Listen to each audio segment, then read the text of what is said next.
নিম্নচাপের প্রভাবের কারণে আসলে সুন্দরবন তলায় গেছে। আমরা মাঝি যারা আছি বা আমাদের মোংলার মানুষ যারা আছে সবাই এখন খুব খারাপ অবস্থায় আছে, তেমন ভালো নাই। আইনটা একেবারেই নাই বললে চলে। মাঝি মোল্লাদের যে অবস্থা, এটা এখানে পর্যটক আসলে বোট ইঞ্জিল হ্যান্ডেল যদি ঘুরায় তাহলে পয়সা ইনকাম হয়, নাহলে ইনকাম নেই।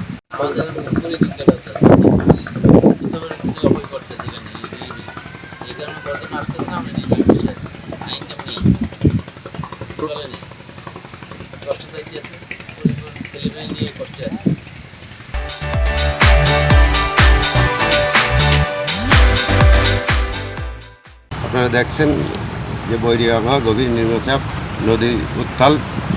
বর্তমান এখন টুরিস্টের খুব আসা যাওয়া খুবই কম, নাই বললে চলে। মাঝিমালারা অলস সময় কাটাচ্ছে। দেখছেন বোটগুলো দাঁড়ায় আছে পিকনিক কর্নার থেকে ওইদিকে, আর এখন লোক খুবই কমই যাচ্ছে। আমরা টুরিস্ট পুলিশ সকল পরিস্থিতির জন্য সদা তৎপরতা আছি। টুরিস্টের নিরাপত্তার জন্য আমরা সর্বাক্ষণিক তৎপর আছি।